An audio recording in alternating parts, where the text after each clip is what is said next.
The talented Mr. Elijah Wood.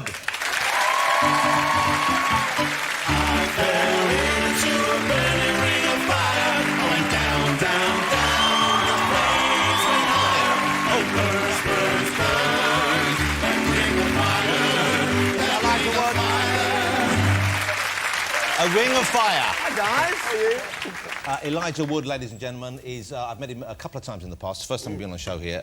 You are, for the time being, certainly, and I think for most of your career, it's going to be hard for people to think of you without thinking of Lord of the Rings. Yeah. Huge movies. I believe that trilogy of films is the highest-grossing trilogy of films in the history of cinema. I think of, yeah. Which is quite something when you think about the Star Wars movies and you know, various other films, which are, you know, the Godfather films. Incredible achievement. Were you a fan beforehand? Was it something you wanted to do? Did it just come your way because you were a young actor around? Had you read the book? I hadn't read the book. I'd read The Hobbit when I was young and loved The Hobbit, but I never got around to The Lord of the Rings. Like, I had the books on the shelf, and it was always that thing that I'd pass it and go, God, I really must read that one day. It looked kind of daunting, didn't it? It was yeah. The 3 books sitting next to each other. I like that with Jade Goody's autobiography, which I have. Doesn't seem to be enough hours in the day. Yeah. So it was one of those things that I never got around to reading, but then heard that Peter Jackson was going to make the films. Like 2 years in advance of them actually casting it, I heard about it. And then they went about casting the movie, and I read the script. I went to basically a casting office. They didn't release the script to anybody. Went to this office, sat like in a room. It was basically under lock and key. Was this in a room with other would-be hobbits, or was it just It was you? by myself. Okay.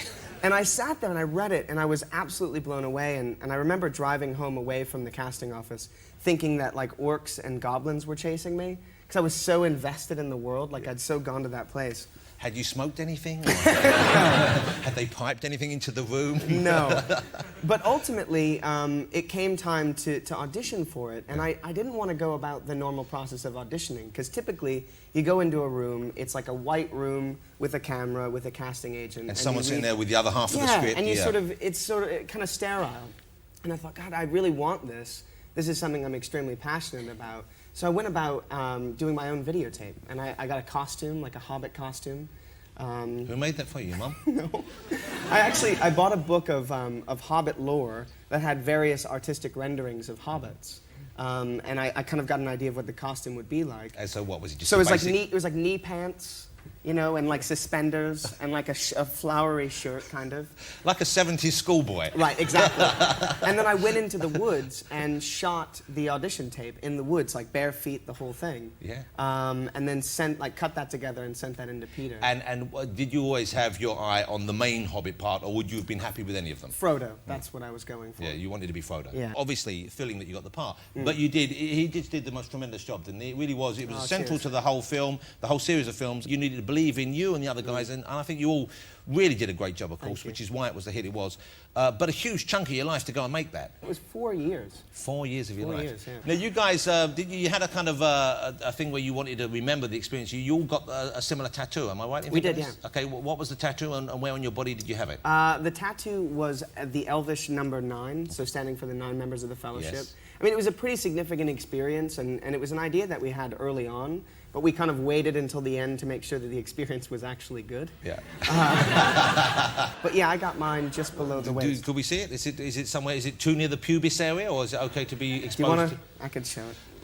It's not. You don't have one of a snake down there as well, do you? It's funny. I often forget that it's there. And look, holiday boxer shorts, everyone. So. What's that?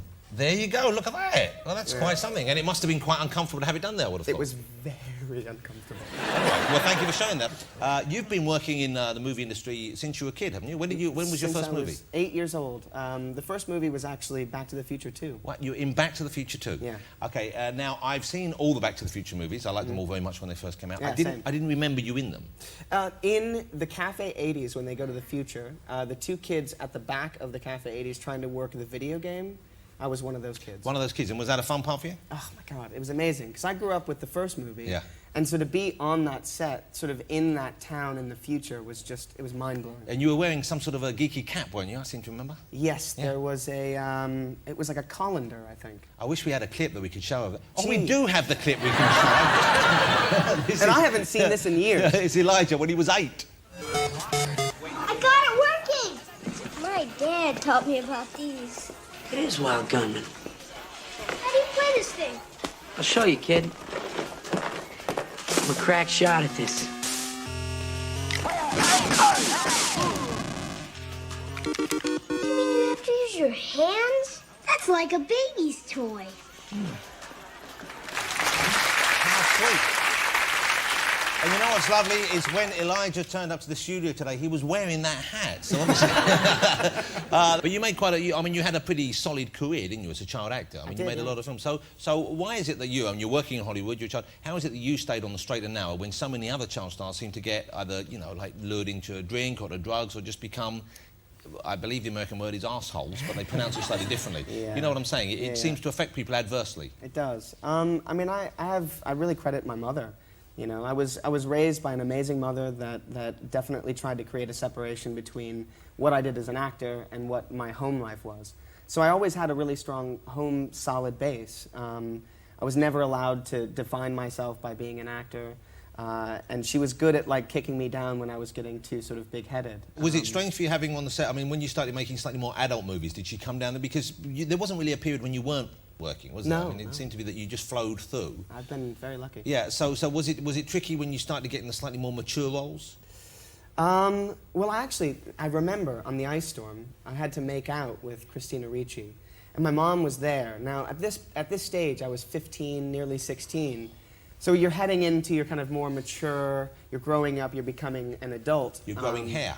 Exactly. A couple years prior to that. So anyway, I had to make out with her. My mom was on set. Yeah. Oh. And this wasn't just a make out, like it was proper open mouth, tongue, roll around. And that was the first time that I was kind of embarrassed about hideous. my mom being around, just because I didn't want her to see that kind of thing. You didn't want to see your And then I moves. had to dry hump her later in another scene. And that was a bit uncomfortable as well. Yeah, I imagine so. And did Mum chat to you on the way home and say, good work today, son? It was very awkward for her. It was very awkward. There were a few words, not many. Okay, Elijah is in a movie which I saw the other night. It's a family movie. Would that be a fair thing to say? It is a family movie, yeah. Yeah. It's called Happy Feet, and I went to see it on my own. There was a screening, I couldn't take the family along, and this was the day I'd had root canal work. I don't know if you heard about that. I did hear about that. Okay, well, it was a terrible experience. I'm sorry. So I wasn't in the best of mood, Elijah, I'll be honest with you. And I didn't really want to go and see a movie about singing and dancing bloody penguins on my own late at night. It's raining outside and I've got a sore mouth. Yeah. And my tongue is like that. You've painted a good picture of the scenario. It cheered me right up. Oh, good. I really enjoyed it. It's Good. a lovely, it's a kind of a weird idea for a film, but it kind of works, doesn't it? It is. It's kind of so many elements, and it almost shouldn't work. You know, there's like Moulin Rouge elements. There's dancing and singing. There's a whole environmental sort of thread throughout the movie. Themes of individuality. Some angry walruses, or one angry walrus. Yes. I mean, there's sort of a lot of different things, but it works very well. It's got the vocal talents, as they say, of Elijah, and it also has, is it Nicole Kidman? Nicole Kidman, Hugh Jackman, Robin Williams, who I got to work with, who was amazing. He voiced one of the little penguins, I guess. He did. Or did he do all of them? He did too. He did one of the little ones, and he did Lovelace, who is the kind of guru that we consult with. Okay, Happy Feet is out on the 8th of December. It's next weekend. And I'm definitely going to go back and see it with my kids, because I loved it, you know, and I don't just say that because you're here, because thank you. if we have people on the show whose films I don't like, I don't express an opinion. Good. I just go, the movie's out on Thursday, and then I do the film show next week, and I go, yeah, it's not so good. But when I actually like it, well, I have to be honest, but I actually really love the movie. Oh, that's excellent. Okay, here you go. This is a clip of Elijah. Now, Elijah is the cutest of the penguins in it, but the weird thing is, and you'll see this, they've kind of made the penguin look a bit like you. That's what everyone says, and I don't see it. Okay, we'll let you decide. Here you But go. I think it's great. Now, look at the penguin. Now, can we put Elijah's face up now? Let's have a look at the close-up. No, look. Look at that. What do you think? It's just you with a bit of black makeup on. It's a charming film. It's very funny, and also it's very different, which is what I liked about it. It doesn't feel like your standard, kids movie these days. It kind of works over and above that. Yeah, and there's actual reality in it. You know, there's some darkness in the film. No, there's no actual reality in it, Elijah. It's about singing, dancing penguins. I don't know if they told you that. That's how they got you to do the film. It's about as far removed from reality as you could possibly get. However, it is a lovely film. Maybe the singing and dancing part. Yeah. Well, where's the reality then? What, in the talking walrus? Where's the reality? There is now, well, of course, when you had Lord of the Rings out, they made some figures of you. There was a little. Here you go. This is his head's on backwards. This his trousers on. There you go. There's Frodo. I secretly love these toys, by the way. This one does that. Oh, see, look, his sting lights up. And it lights up a little bit.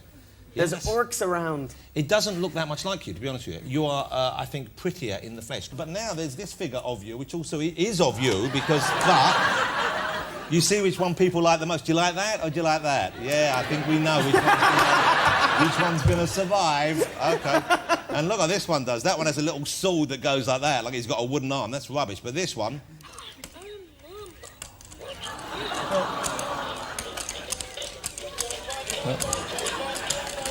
It's cute at first, and then after about 30 seconds, you're thinking, I want to turn it off.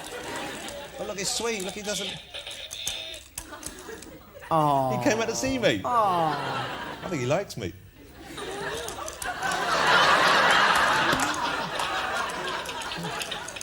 You could go now if you want, because this is magic. No, hey, here you go, look at this little fat fella like that. Oh. Isn't that nice? So adorable. Okay, that's what I'm going to keep. I got to get one of those. No, you can't have one of those, Okay. apparently. Apparently they only made one and they gave it to me. To say nice things about your shitty little film. I'm joking, of course. It's great fun. It's genuine. It's a lovely family film, and it's one that parents will like as well, which is a Yes, rare thing indeed. these days. Elijah, how lovely to have you on the show. It's been such a pleasure. I'm a huge fan. Ladies and gentlemen, Mr. Elijah Wood. Thank you, Elijah. Thank you so much. Thank you. So excellent. I'm keeping it. Thank you, Elijah.